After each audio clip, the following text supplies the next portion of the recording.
बाबा बाबा प्लीज अडवा ना त्यांना, बघा ना त्या काय करताय। मी मी मी बोलू का त्यांच्याशी? नाही नाही प्रिया, काही बोलू नकोस आता। तिच्या मनातला राग आणि खदखद वाहून जाऊ दे सगळे। एकदा का ते सगळं वाहून गेलं ना की शांत होईल ती, मगच तिच्याशी बोलण्यात काय अर्थ आहे। सावित्री, आदित्यच्या खोलीतून त्याच्या वस्तू घेऊन ये।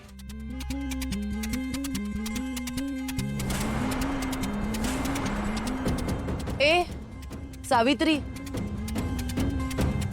काय बहिरी आहेस का? एक सासू मॉमने जी ऑर्डर दिली आहे ती ऐकू नाही आली तुला नीट? जा लवकर आणि सगळं सामान घेऊन ये।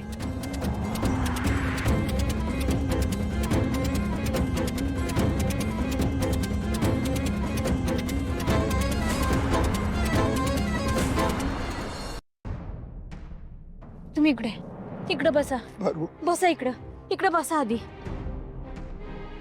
बसा। मी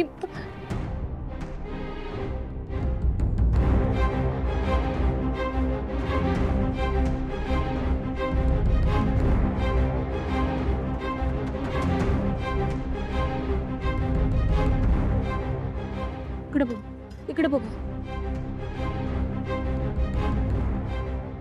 आईनी पाठवले असेल का त्यांना? नाही आदित्य सर,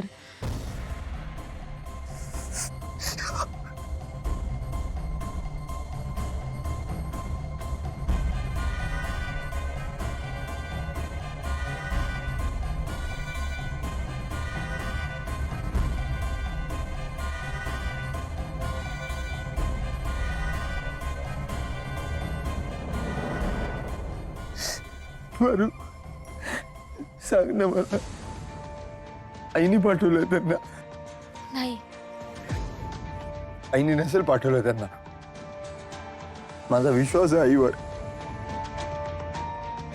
ती आपल्यावर चिडले म्हणून काय असं नाही करणार, असं नाही करणार। आदित्य सर, तुम्ही शांत व्हा आधी। तुमच्यापेक्षा जास्त विश्वास आहे माझा देवी आईंवर। त्या जरी आपल्यावर रागवल्या असल्या ना तरी आपल्याला नुकसान होईल असं काय बी करणार नाहीत त्या। हो, त्यांचा जीव आहे आपल्यावर।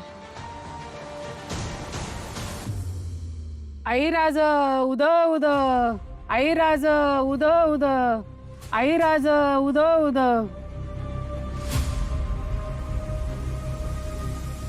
पोरी, तू खूप मोठी परीक्षा द्यायला निघालीस, पण काळजी करू नकोस। देवी आई तुमच्या कायम सोबत आहे। लय अडचण येतील तुम्हाला, पण तुम्ही एकमेकांची साथ कधी सोडू नका। तुमचा एकमेकावर असलेला विश्वास कधी कमी पडून देऊ नका।